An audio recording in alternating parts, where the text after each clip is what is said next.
Bonjour à tous. Le topo d'aujourd'hui a pour sujet la nationalité en vrai c'est quoi et être français c'est quoi. Pourquoi faire ce sujet dans une série légitimiste fondée sur l'action. Donc c'est des petites conférences que je fais chaque mois pour présenter ce que c'est que le légitimisme et essayer de le tourner vers l'action. Aujourd'hui j'ai choisi ce sujet que je répète. La nationalité en vrai c'est quoi et être français c'est quoi. Évidemment, c'est une question qui peut se poser pour beaucoup de nos contemporains aujourd'hui, puisque ce ne serait pas exagéré de dire, malheureusement, que nous traversons une crise de la nationalité, de la patrie, de la nation. Bon. Et la question, c'est savoir ce que c'est. Et parce que j'ai réalisé ces derniers mois que pour un certain nombre de compatriotes, si on peut employer ce mot, ce n'était pas clair. Et ces mots-là sont utilisés à outrance par de nombreuses personnes différentes. Et il faut savoir que depuis la Révolution, tous ces mots sont piégés, puisqu'ils sont à minima utilisés à double entente, et malheureusement assez souvent dans un sens révolutionnaire, qui n'est d'une part ni enraciné, et d'autre part pour des fins, on pourrait dire, idéologiques, ou en tout cas révolutionnaires.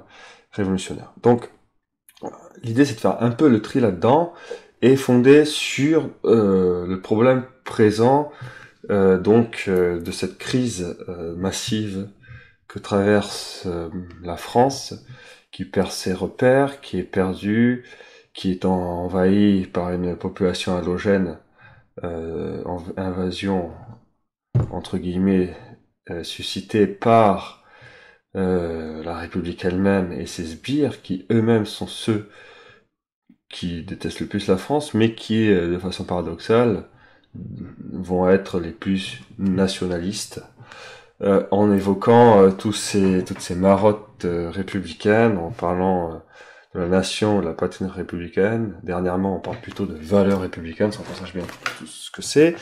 Et voilà. Donc, bon. Le premier constat que j'aimerais poser, c'est que le fait que la question puisse se poser marque déjà une crise très importante. Normalement, si on était bien dans nos bottes, si on était enraciné, si on savait pourquoi on est là et quelle est notre mission, on n'a pas besoin de se poser cette question, ça irait de soi. Le fait de se poser la question, c'est que ça ne va plus de soi. Donc à cause de toutes ces crises que nous connaissons tous, et d'une vie contemporaine qui a vraiment été comme un acide sulfurique, qui a rongé toutes les bases, d'une part de notre vie commune, mais aussi de notre vie, j'allais dire, française.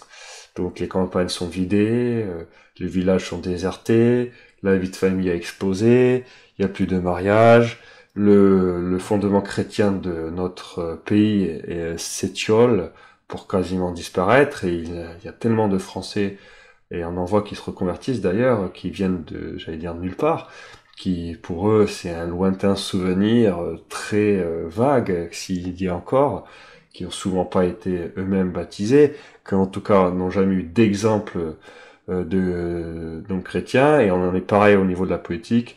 Notre génération, on n'a jamais vu d'exemple de bonne vie politique, j'allais dire, même pas au niveau national, je parle au niveau local.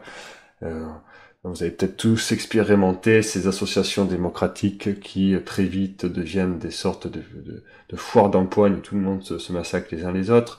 Ces ridicules scènes électorales au niveau local qui sont l'occasion de toutes les divisions, etc., etc. Ces démissions dans la famille, que ce soit le père de famille ou la mère de famille, qui ne veulent plus prendre leur charge quand ils les connaissent encore, parce que souvent ils les connaissent pas. Et c'est un égoïsme total. Et combien d'enfants sont victimes de ça, sans parler de toute l'histoire des avortements. Bref, donc nous avons, enfin ma génération, j'ai 34 ans, disons, je suis entre deux âges. Et j'ai encore peut-être eu la chance d'avoir quelques structurations. J'ai passé entre quelques gouttes, mais en même temps, il faut bien l'avouer, l'exemple que nous avons eu depuis que nous sommes enfants de la vie en société, de l'autorité, d'exercice de l'autorité, etc., sont malheureusement souvent des contre-exemples. C'est-à-dire qu'à peu près, on sait ce qu'il faut pas faire, mais on n'a pas forcément eu l'exemple comme a pu l'avoir d'autres générations. Et donc tout ça, ce n'est plus naturel. Ce que j'aimerais souligner, c'est que le fait de se poser cette question donc montre cette crise. Et par exemple, moi qui suis au Japon ici, c'est assez clair et net. Ces questions-là sur qu'est-ce que c'est qu'être japonais, qu'est-ce que c'est que le Japon, qu'est-ce que c'est que la nature de ce pays, etc. C'est une vieille question qui tourne toujours en rond depuis la fin du 19e siècle.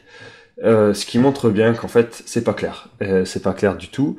Et c'est l'occasion pour tout un tas de raisons pour plein de personnes d'en fait essayer de tirer la couverture à eux et de se créer artificiellement une patrie imaginaire qui peut être fondée sur des parcelles de vérité ou sur des parcelles de réalité plutôt, mais au fond qui est recréée.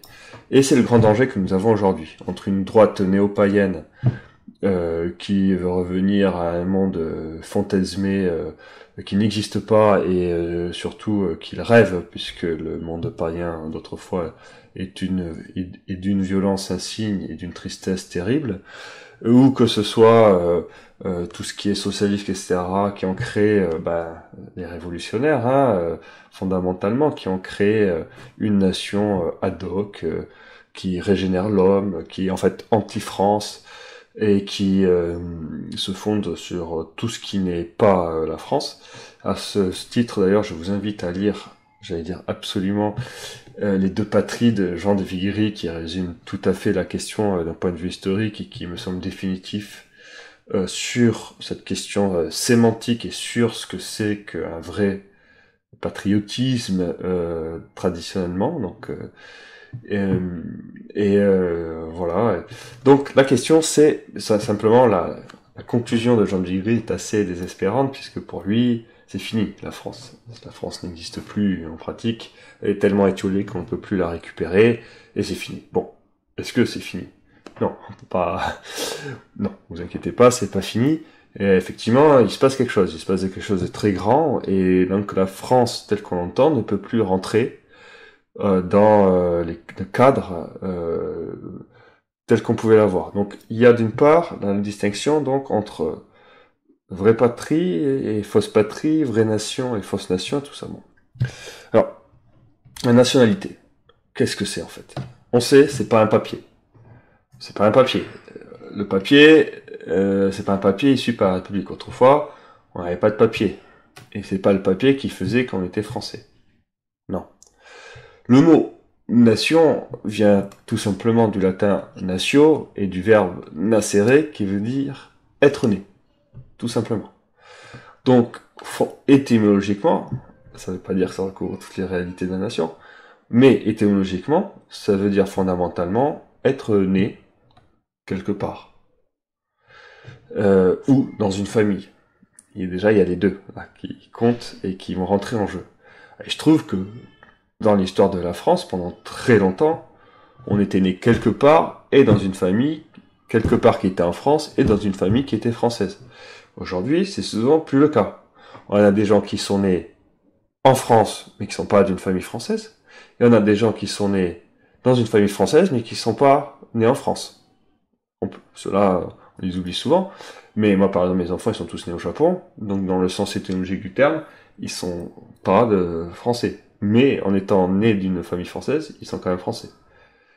Donc, on voit tout de suite que c'est pas si simple que ça, et que donc notre histoire humaine particulière à chacun de nous est complexe, et qu'on peut avoir plusieurs fidélités quelque part. C'est pas contradictoire. On est issu déjà du croisement de deux familles, par définition. Et les histoires personnelles font qu'on est quelque part, mais qu'on peut grandir autre part, et malheureusement, aujourd'hui, notre pays, avec une instabilité chronique, ça arrive très souvent. Pour ce qui est aujourd'hui, en fait, je vais pas parler vraiment de la nationalité pour le roi, parce que vous savez, c'est une vraie question. Enfin, c'est pas une vraie question du tout. C'est une question très simple à résoudre. Les rois de France sont français parce qu'ils sont nés dans la famille des rois de France. Donc, Louis de Bourbon, Louis XX des jurés, est absolument français. Et c'est pas la question de papier, et c'est pas parce que ses ancêtres directs depuis un certain moment ont été rois d'Espagne qui serait espagnol et pas français ou quoi. Ça, c'est une vision complètement moderne qui veut croire que la nationalité, c'est le papier. Non, c'est pas le papier. Évidemment, le papier, c'est complètement artificiel et on peut y mettre ce qu'on veut. Et d'ailleurs, on y a mis tellement ce qu'on voulait que les nationalistes, qui sont les premiers révolutionnaires, hein, c'est qui a fait la révolution? C'est le Parti national, qui se revendiquait de la nation et qui voulait régénérer la nation en lui créant une constitution, j'allais dire une nouvelle constitution, mais pour eux, il a créé ex nihilo, en niant la réalité de toutes les institutions françaises du Royaume de France, telles qu'elles étaient à l'époque, et issues d'une très longue tradition, et donc d'une longue série de sagesse, enfin d'expérience, qui est une sorte de sagesse que dans l'histoire, s'il vous plaît. Et ben donc ce Parti national fait la révolution, décide de régénérer l'homme, et un but des philosophes des Lumières, de la philosophie des Lumières, qui est en fait très obscurantiste, se fonde sur une définition de l'homme qui ne correspond pas du tout à la réalité de sa nature, et veulent créer un homme parfait, en se prenant un peu pour des dieux, sauf que ça fonctionne évidemment pas. Donc petit à petit, de 1789, c'est la régénération de la nation, qui marche pas. Donc à 1793, on passe à la régénération de l'homme tout court, et comme ça marche pas du tout non plus, on se rend compte que le plus simple, c'est juste d'éliminer les hommes qui sont trop réfractaires à cette nouvelle définition de l'homme. Donc en particulier, c'est par exemple les Vendéens, c'est les brigands, c'est ce qu'on va appeler les aristocrates. Un aristocrate, de façon basique, c'est n'importe qui est pas d'accord avec la République. On n'a pas besoin d'être spécifiquement noble pour être aristocrate à l'époque. Hein, je veux dire, c'est comme aujourd'hui le fasciste, si vous voulez. Hein. Le fasciste, on sait même plus ce que ça veut dire. Et n'importe qui est fasciste, tant que, enfin, je veux dire, tout ennemi potentiel, en tout cas qu'on a envie d'en faire un ennemi, devient fasciste dans la bouche de ceux qui sont au pouvoir de la République. Ça n'a plus aucun sens, hein, puisqu'on sait très bien que le mot fascisme, c'est national-socialisme, donc c'est révolutionnaire, hein, c'est des nationalistes révolutionnaires plus des socialistes révolutionnaires. Bon, pour être les fascistes, c'est pas forcément des national-socialistes, mais en tout cas, c'est des statolates, ça, y a pas de doute, donc qui divinisent un peu l'État, qui font passer l'État avant tout pour l'État, et qui utilisent la puissance de l'État pour faire leurs choses, qui n'est pas du tout la vision traditionnelle. L'État n'est pas là, n'est pas un dieu, n'est pas là pour être adulé ou utilisé à des fins quelconques. L'État, en fait, on le verra, n'existe pas en tant que tel. Il y a des hommes qui créent un corps politique avec un chef à la tête, qui est traditionnellement en France le roi. Ce corps politique constitué, c'est le royaume de France, avec ses provinces, ses paysages, son histoire, et ses personnes, et tout ce tissu de relations interpersonnelles hiérarchisées et ordonnées crée un corps politique, une réalité politique qui existe en tant que tel et qui est plus que la simple addition de ces individus qui le composent, d'où le fait que, par exemple, on sait très bien que chaque pays a un ange gardien. Par exemple, la France a son ange gardien. Bon, habituellement, on dit que c'est Saint-Michel Archange. Donc le roi, par exemple, de France, a 2 anges gardiens quelque part. Il a son ange gardien personnel en tant que personne individuelle, mais en tant que roi de France et représentant du royaume de France, il a aussi un ange gardien royal, j'allais dire, et qui est là donc pour le bien commun de ce pays. Et normalement, si après l'État, le mot est un mot assez moderne et très pratique, mais tellement pratique qu'on sait plus trop ce que ça veut dire, c'est compliqué, il y a plein de tests pour savoir ce que c'est que l'État. Enfin, l'État, qu'est-ce que c'est fondamentalement? C'est une sorte d'ensemble d'institutions, mais qui ne marche qu'avec des hommes qui sont vivants dedans, et qui font fonctionner un pays finalement. Donc on voit bien que normalement l'État ne suffit pas, et l'État normalement ne suppose pas non plus forcément l'ordre ou l'ordonnancement. C'est bien le roi qui donne l'ordre, et l'État c'est toutes les relations des hommes et des institutions qui ont été posées dans le droit, auxquelles le roi, par exemple, doit se soumettre, auxquels les sujets doivent se soumettre, les ministres doivent se soumettre, parce que les institutions dépassent les hommes, quelque part, quand surtout elles sont pas fondées par les hommes, évidemment. Et dans la royauté française, il y avait beaucoup d'institutions qui n'étaient pas fondées par les hommes, à commencer par l'hérédité, enfin, par le roi lui-même, l'hérédité de la position, et donc les lois fondamentales du royaume, mais aussi tout un tas de coutumes, plein de choses, etc. La loi de l'Église, la morale, etc. Donc l'État ne doit pas être divinisé, et l'État n'existe que pour protéger le bien commun, que pour protéger, que pour aider au bonheur de son peuple, et ce bonheur-là, en l'occurrence, de façon classique et traditionnelle, ce n'est pas pouvoir jouer aux jeux vidéo comme on veut, ce n'est pas se faire plaisir à longueur de journée, ce n'est pas avoir 25 000 euros de salaire, non, c'est vivre vertueusement. Et la vie vertueuse suppose un certain nombre de conditions matérielles, parce que quand c'est la misère, c'est compliqué d'avoir une vie vertueuse, c'est possible, mais c'est compliqué, il faut avoir une sacrée volonté, et souvent la misère accentue le vice, puisque il peut y avoir du découragement, de l'abattement, parce que si on n'est pas en forme, on peut pas, enfin, si on mange pas assez, on peut pas avoir la maîtrise de toutes ses capacités, etc. Donc voilà. Donc la vie vertueuse nécessite une certaine vie économique, politique, je veux dire économique, et une certaine aisance matérielle, mais en même temps, elle suppose aussi un empêchement, en tout cas un frein à tous les abus qu'on voit aujourd'hui de ce qu'on pourrait résumer dans du pain et des jeux. Hein, c'est pas, on n'est pas juste des animaux qui passez-moi l'expression, bouffons, et se vautront dans les plaisirs. Sinon, sinon on vaut pas mieux que les animaux. Évidemment, c'est pas ça la réalité politique au départ. Bon. Donc, revenons à la nationalité. Donc, je ne parlerai pas de la nationalité du roi, qui est évidemment français. Je parlerai donc de ce que ça peut vouloir dire aujourd'hui être français. Parce que, au fond, c'est ça la question, et c'est ça qu'on a envie de savoir. Parce qu'aujourd'hui, il se trouve que dans la longue histoire, il y a eu quelque chose d'exceptionnel en France, c'est que on peut dire que pendant à peu près facilement 1000 ans, et même à des endroits beaucoup plus, on peut le dire, il y a eu une sorte de stabilité de la population, d'une part, et de la stabilité de la religion, d'autre part, et encore de la stabilité de la royauté. Mais, et c'est là où ça commence déjà à être intéressant, c'est que malgré cette stabilité, disons, globale, il y a eu quand même beaucoup de heurts dans notre histoire, hein,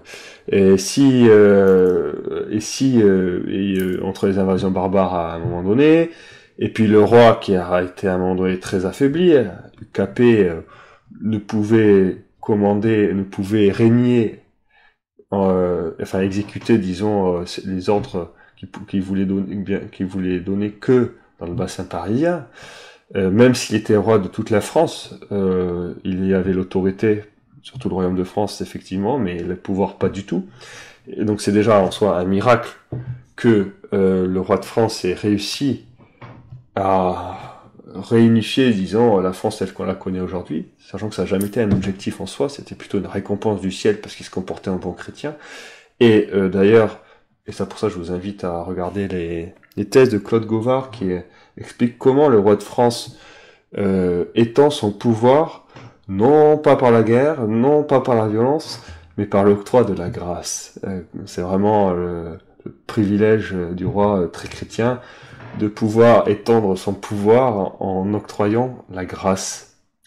Et c'est en commençant à octroyer la grâce qu'il réaffirme le fait qu'il a bien le roi sur certains territoires qui en pratique vivait de façon complètement indépendante de ses volontés depuis des siècles. Je pense par exemple à la Bretagne, mais il y en a plein d'autres.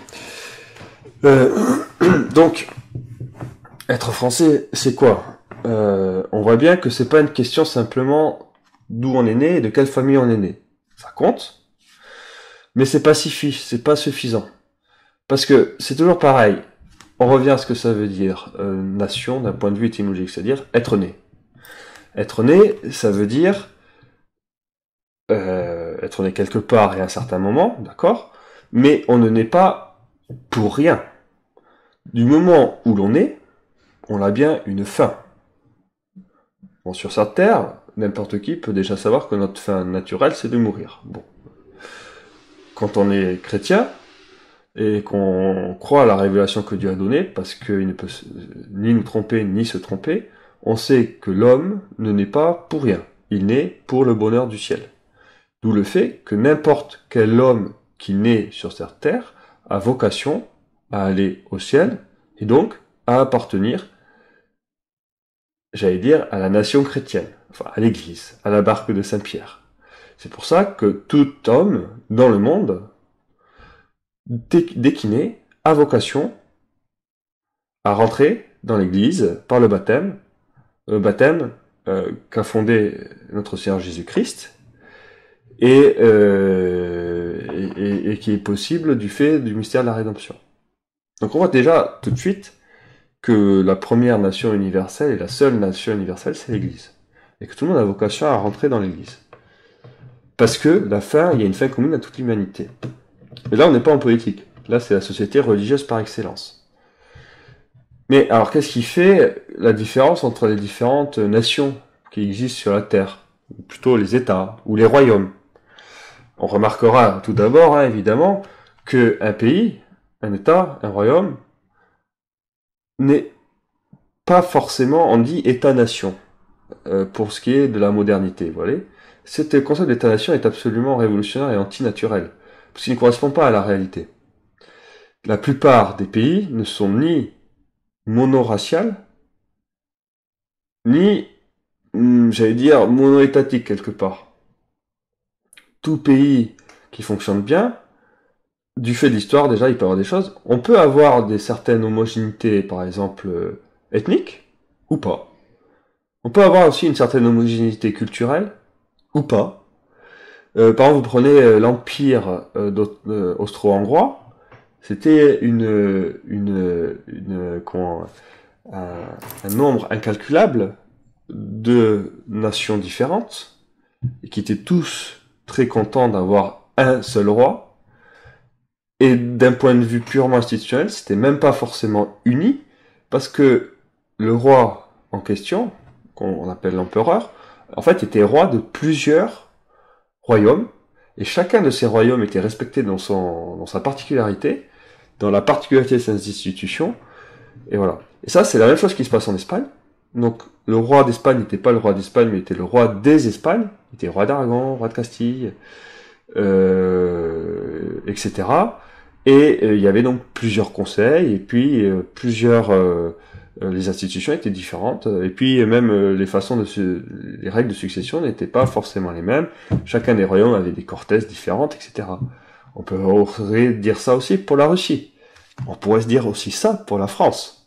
La France, Ancien Régime, était un ensemble de provinces qui ont chacun des coutumes très particulières, des institutions souvent particulières, certaines données par le roi, d'autres qui sont là dans l'histoire et qui sont reconnues par le roi, et que le roi respecte au point qu'il ne peut pas aller contre, si vous voulez.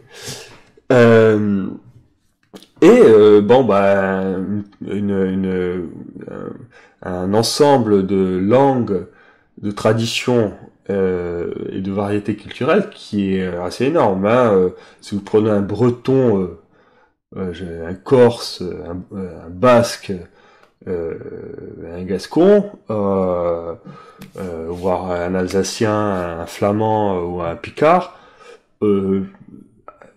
même aujourd'hui, malgré le rouleau compresseur de la République qui a fait en sorte que tout le monde parle la même langue, avec le même accent, qui regarde les mêmes journaux, la même télé, et qui est complètement passé à la moulinette de l'école républicaine, même comme ça, on arrive quand même encore à bien sentir les différences. Ouais. Évidemment, qu'est-ce qui faisait le ferment de tout ça? Deux choses. La foi et le roi, historiquement parlant. Après, avec la déchirure protestante, la foi est restée le ferment, disons, fondamental du royaume de France, mais il ne pouvait plus suffire puisque les protestants ne s'y reconnaissaient plus. Donc la seule chose qui unissait tous les Français au-delà des différences religieuses, c'était le roi. Et on a l'expérience dans notre histoire d'avoir uni des frères ennemis grâce à la fidélité au roi. Donc là, peut-être que vous commencez à voir où je veux en venir.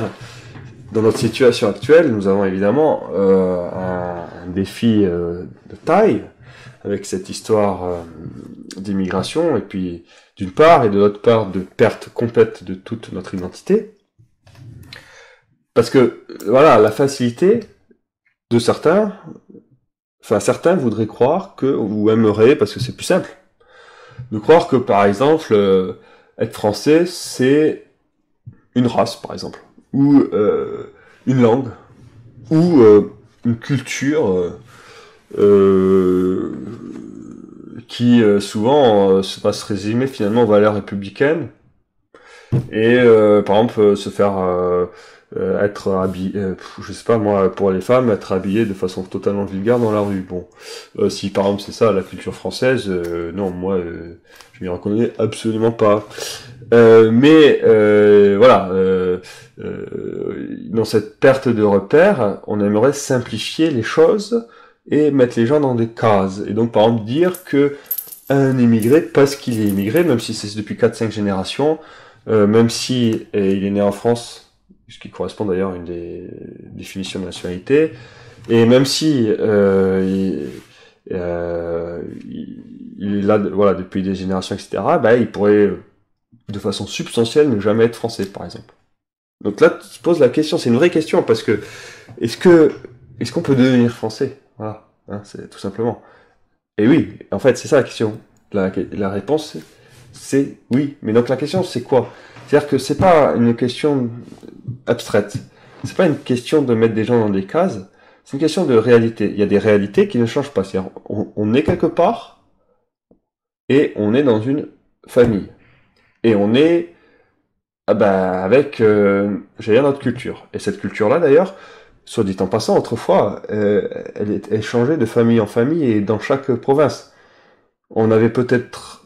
Parce que il faut bien imaginer que dans une autre époque, vous avez peut-être plus de distance, j'allais dire, entre un noble et un bourgeois, d'une même région.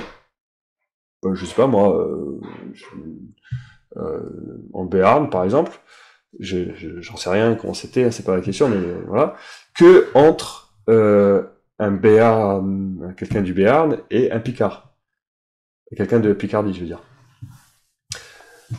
Parce que, comme on disait, on n'est pas du même monde, vous voyez, et cette question de monde, ça existe, c'est pas n'importe quoi, et peut-être que d'ailleurs, ce fait de monde, ça pouvait rapprocher des gens qui, a priori, pouvaient être très éloignés au départ. C'est pas pour rien que, par exemple, historiquement, si on reprend cet exemple, je sais pas, de la noblesse, la diplomatie était souvent le fait de gens qui étaient nobles, parce que en Europe, qui était le lieu historique où on a fait de la diplomatie, les grandes familles se mariaient entre elles, à travers toutes les nations, les États et les pays. Donc il y avait des relations familiales intenses, d'ailleurs au niveau de la famille royale aussi, ce qui créait cette sorte de grande famille européenne qui n'avait de sens que par les rois, les familles et les nobles qui se mariaient entre eux. Et de ce fait-là, ils avaient des codes aussi communs, et ce qui leur permettait de discuter pour faire la paix, éviter les conflits, etc., etc., etc. Oui. Donc, on voit bien que c'est un peu plus complexe que ce que veulent bien croire certains, et que les solutions qui sont simplistes, comme dire on va virer tout le monde, par exemple, sont en fait des solutions, je suis désolé de le dire, mais de barbares. Hein. C'est ce que faisaient les barbares, ou ce que faisaient les persécuteurs, par exemple, de chrétiens, et qui ne veulent pas faire justice, mais qui veulent se débarrasser du problème comme l'ont fait les révolutionnaires, en exterminant les brigands, qui sont les Vendéens, ou tous les aristocrates, tous ceux qui n'étaient pas révolutionnaires. Donc au lieu de régler le problème en faisant justice, on le supprime, on le cancel, comme on dit. C'est ce que font, on le sait très bien sur les réseaux sociaux, certains. Voilà. Donc ça, c'est pas une solution. C'est pas une solution, et elle est tout à fait injuste. Et même si on peut comprendre, enfin, je veux dire, je comprends très bien, toute cette sorte de pression anxiogène avec tous ces meurtres qui sont absolument scandaleux, avec des gens qui méritent de la mort par la justice, et etc., etc.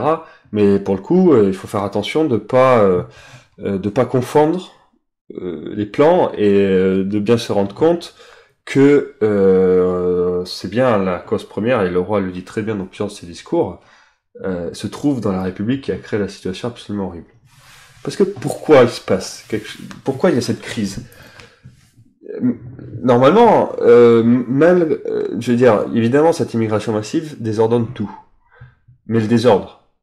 Et, comme on disait à l'époque, même si j'aime pas trop ce terme-là, l'assimilation marche plus, ce qui est logique, puisqu'on assimile tout ce qui est république et révolution est absolument,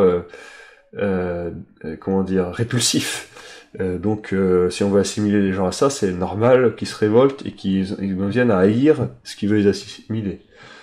Et à une époque, si il y a des gens qui étaient encore assimilés, c'était vraiment pas grâce à la République, mais c'était parce que la France était encore très vivante, très vivace, qu'il y avait plein de Français qui étaient bien chrétiens, bien charitables, et que les gens, en voyant tout ça, étaient, les immigrés, les étrangers, tout ça, en voyant tout ça, avaient envie de devenir comme ces bons chrétiens, comme ces bons charitables, sauf que le grand drame de tout ça, c'est que on n'a pas voulu les convertir, qu'on cachait la raison profonde de ce qui faisait la beauté de la France, qui était notre foi, et quand la foi est en train de se déliter, tout ça c'est fini, et donc par définition il arrive ce qu'il arrive maintenant, donc cette sorte de haine multiforme contre quelque chose qui est seul, qui s'appelle la République d'ailleurs, et toutes les valeurs républicaines, et en gommant tout ce qui est français. Voilà. Mais donc, tout ça, on l'a dit, bon, alors c'est quoi être français? Et là, ça devient important. C'est quoi être français? C'est quoi être français? Qu'on ait des racines anciennes ou pas, qu'on soit Mohamed ou Christian, si aujourd'hui je vis en France depuis un certain temps, longtemps ou pas longtemps, et que j'ai envie d'être français, ça veut dire quoi? Parce que, en fait, tous ceux qui sont dans l'immigration, par exemple, et qui peuvent être sous la loi des caïds, sous la terreur des caïds de leur quartier, qui pour vivre vont dealer, qui n'ont jamais vu la possibilité d'être sauvés de cette sorte de terreur interne par des gens qui feraient la justice à l'extérieur, qui ne savent pas ce que c'est qu'un Saint-Louis en fait, puisqu'il n'y a plus de Saint-Louis aujourd'hui, parce qu'il n'y a plus ces justiciers. Et même celui qui commence à arriver à sortir de ces ghettos de la République, qui ont un autre droit, qui applique la charia ou autre chose, qui n'applique plus notre droit, et peut-être d'ailleurs tant mieux pour eux, parce que vu comment le droit républicain aujourd'hui a tout défait, a tout détruit, en commencer par la famille, etc., on peut se poser la question et qu'il d'ailleurs n'est plus appliqué, sauf quand c'est plus pour punir pour le coup, des Français qui essaient d'être Français, on peut se poser la question.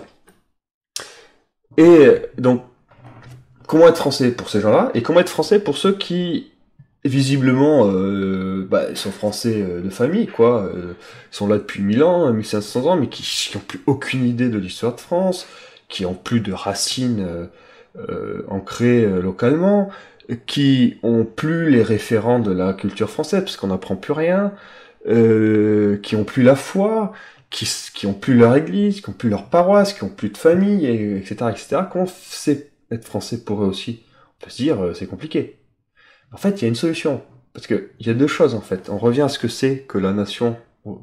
C'est être né, et comme je disais, quand on est, c'est pour une mission. C'est pour une fin. Et il y a la fin universelle de tous les hommes, donc avec la société universelle qui est l'Église catholique, donc notre salut.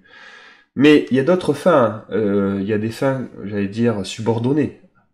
Et il y a la fin politique. Et les pays, les États, la cité, pour le dire de façon classique, avec un mot qui est bien qui a du passif, dont on peut pas trop changer le nom, la civitas, les Grecs, enfin la police des Grecs, la civitas des Latins.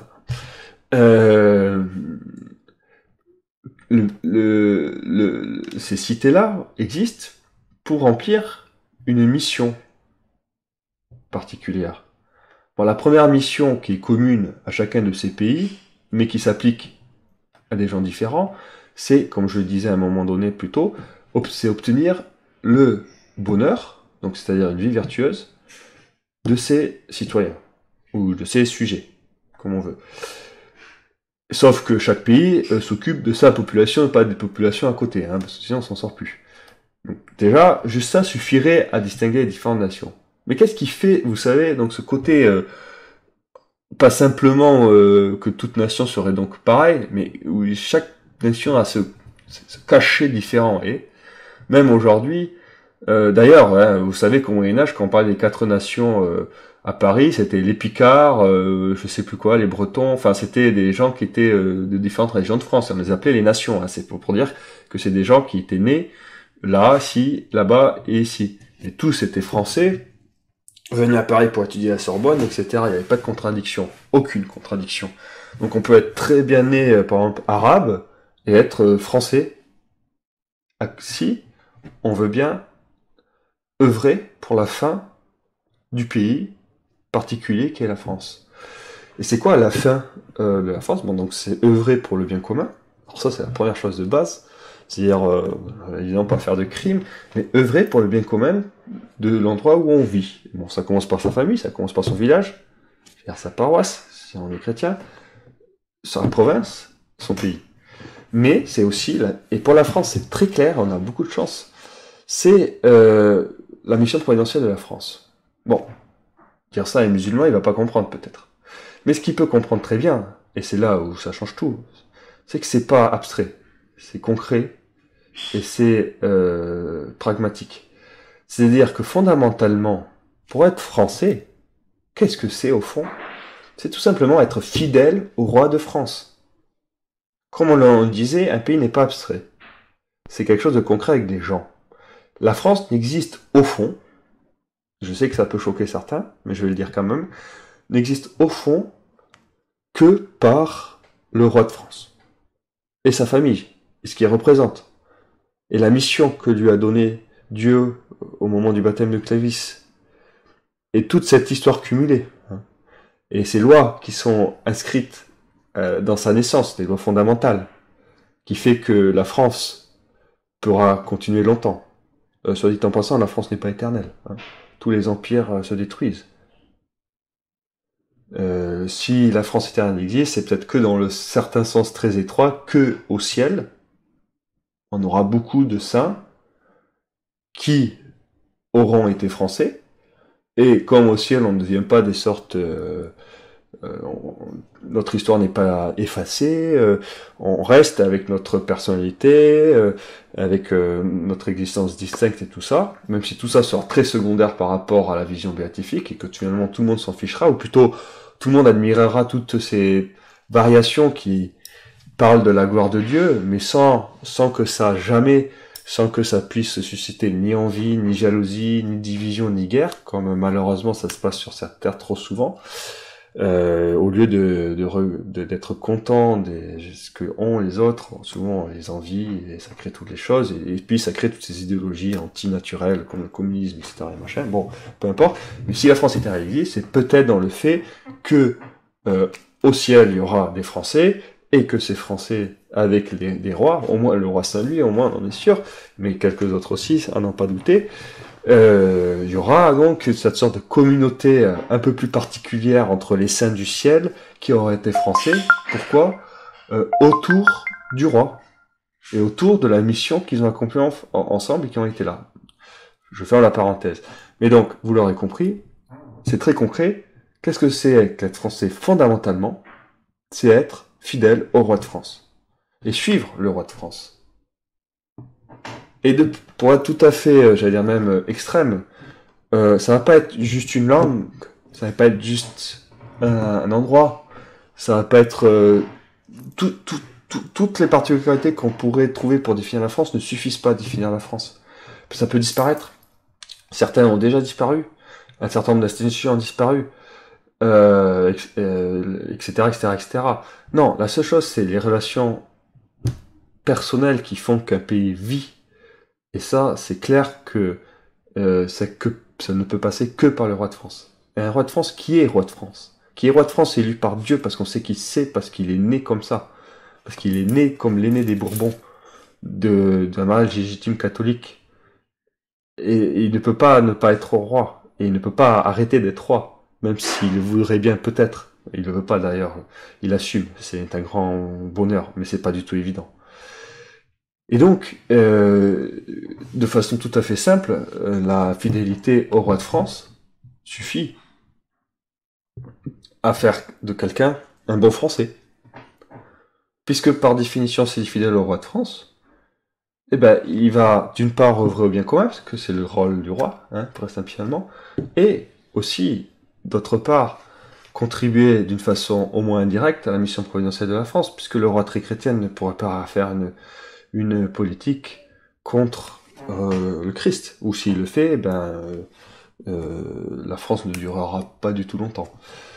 Donc, en fait, l'être français, et c'est la conclusion, et je vais m'arrêter là, c'est bien être fidèle au roi de France. Et montrer cette fidélité dans les œuvres que l'on fait, donc en œuvrant au bien commun, en aimant la justice, la vérité, la charité. Et là, on voit très bien que s'il y a une solution pas trop violente à la situation terrible dans laquelle la France est plongée à l'heure actuelle, elle ne peut que se retrouver, elle ne peut que se trouver dans la restauration qui passe avant tout par effectivement que le roi vienne sur le trône, mais surtout bien comprendre que c'est pas une histoire de coup d'État ou que c'est pas une histoire de garder la même carapace républicaine pour refaire plus de républicanisme sous un couvert royal, ça n'a aucun intérêt. Non, c'est revenir aux valeurs traditionnelles et être fidèle au roi. Et l'incarner. Et ça, on peut le faire tout de suite. Et ça, tout le monde peut le faire. Et ça, n'importe qui est né en France, qu'il soit immigré ou pas, musulman ou pas, noir, beurre, tout ce que vous voulez, peut le faire. Et toutes ces histoires d'inclusion débile, des trucs qu'on a vus dans les années 1998, de la nation multicouleur ou je sais pas quoi, en attendant qu'on est au pied du roi, on peut tous s'entendre pour le servir. Quand on aime son chef, on passe au-dessus de nos petits différends entre nous. Et typiquement, la fidélité peut se retrouver dans bien des endroits, et c'est la seule solution réaliste pour éviter le pire de notre pays. Voilà, j'espère que cette petite conférence vous a plu, et donc je vous dis à une prochaine fois pour qu'on parle du prochain sujet. Merci.